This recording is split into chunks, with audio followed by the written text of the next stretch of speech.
Lecture du livre « Sans Dieu ni Dieu » d'auteur anonyme. Chapitre 2, partie 3. Aucune valeur n'est absolue. Le foisonnement des valeurs. Liberté et intérêt commun. Les grands penseurs du siècle des Lumières ont fixé le bonheur pour objectif commun et ont placé les libertés individuelles sur le chemin de cette quête. Quelques siècles plus tard, les évidences d'autrefois ne sautent plus aux yeux. Pour alimenter la réflexion, voici deux exemples, l'union des personnes et les vocations professionnelles. En Europe autrefois, et dans de nombreux pays de nos jours, le mariage est un arrangement entre familles. Cet arrangement peut reposer sur l'intérêt des familles à constituer un patrimoine commun, sur la volonté de contribuer au bonheur des enfants en s'attribuant la capacité à connaître ce qui est bon pour eux, ou tout simplement par tradition. Évidemment, le mariage d'amour est un grand bonheur quand l'amour dure, mais cela constitue aussi sa limite. La vie étant ce qu'elle est, les personnes évoluant, changeant, les épreuves de la vie mettant à rude épreuve nos esprits et nos corps, c'est un véritable miracle quand l'amour résiste au poids des années. Tant et si bien qu'il n'est pas interdit de penser qu'un arrangement familial puisse offrir de meilleures garanties de durée que l'amour ou la simple raison des individus. La loi n'interdit pas aux individus de se marier par intérêt. Jouissant de la liberté de choisir, certains peuvent aussi rester sur le carreau, la faute à un niveau d'exigence trop important ou par incapacité à séduire, à se décider ou à s'engager.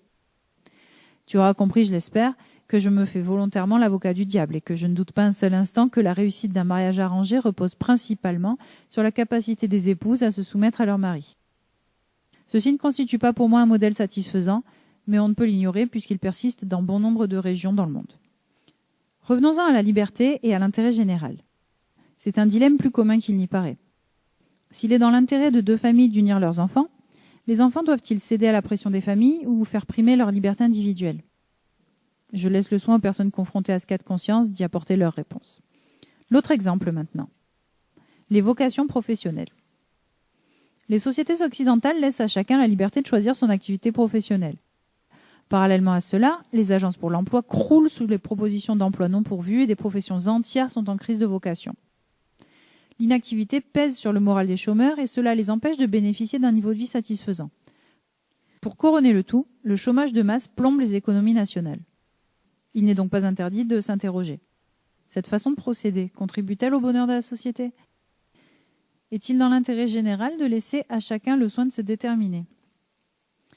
Chaque individu présente des caractéristiques qui lui sont propres, son niveau d'éducation, ses capacités physiques, intellectuelles et techniques, son expérience. Celle-ci évolue tout au long de sa vie. De plus, il n'est pas évident que les aspirations personnelles soient en corrélation avec les capacités réelles dans un sens ou dans l'autre. Il est possible d'avoir des compétences sans velléité de les exercer.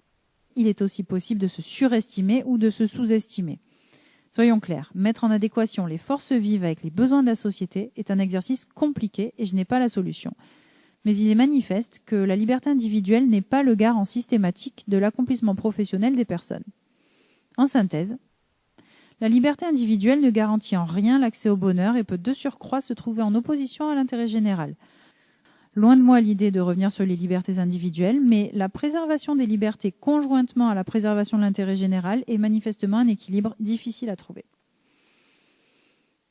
Hiérarchie des valeurs. La conclusion de ces quelques considérations est qu'il n'existe pas de valeur absolue et universelle. Plusieurs valeurs bien fondées peuvent s'avérer antinomiques. Il est alors nécessaire de trouver le bon équilibre et, selon les circonstances, de les hiérarchiser. À bien y réfléchir, cette hiérarchisation des valeurs s'impose d'elle-même aux populations par la simple nécessité d'adaptation à l'environnement dans lequel elles évoluent, au contexte historique et aux idéaux de l'époque. Cette adaptation sera nécessaire demain comme hier et les valeurs d'aujourd'hui seront nécessairement remises en cause demain.